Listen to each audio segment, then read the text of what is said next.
mwana na ngai ya mwasi batutaka ende na mutuka.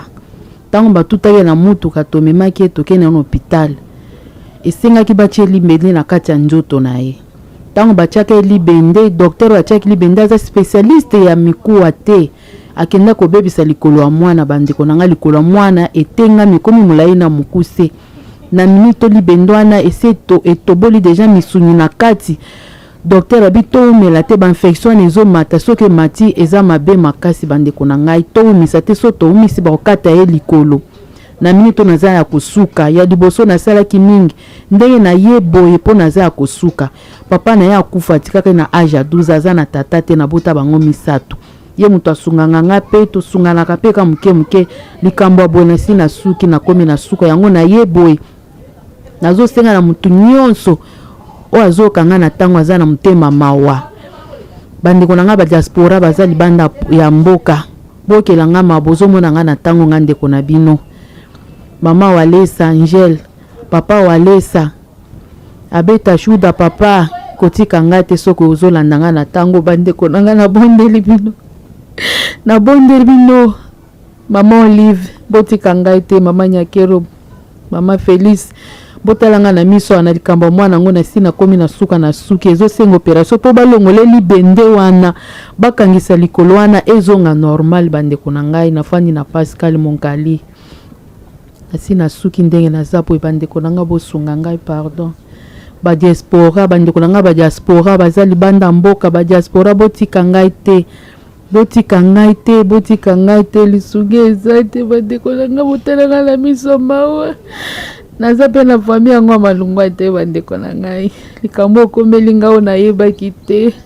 Bosunga ngai na minito naza kosuka. Eza problème ya likolo na ngai. Solution eza kaka te. Nazo senga lisungi epa ya bandeko na ngai nyonso bisika esika bazali na poto kuna ba diaspora nyonso bandeko na biso nyonso bakendaki poto. Nazo senga lisungi pona likolo na ngai.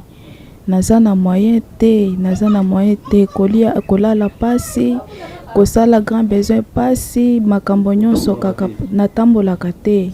Basimbaka ngai pona kolala kolamusa ngai grand besoin bazo simba ngai kaka na bazo pesa ngai po epa ya mama. Nazo senga epa ya bandeko nyonso bamotema malamu, mama Denise Nyakerwa, papa Felix, papa Walesa, mama Angel Walesa. Nazo senga bango nyonso mama Olive Lembe. Nazo senga bango nyonso ba député banto nyonso ya mbongo bamonela ngai mawa.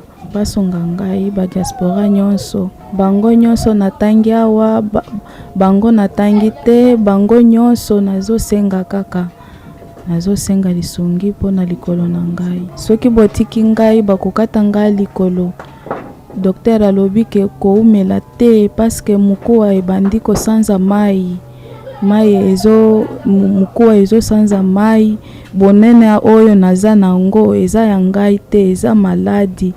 Ndenge nazovanda kaka esika moko eloko nyonso kaka pasi nde bonene oyo eza ya santé normale te eza maladi ndenge muko ebandi kosanza mai.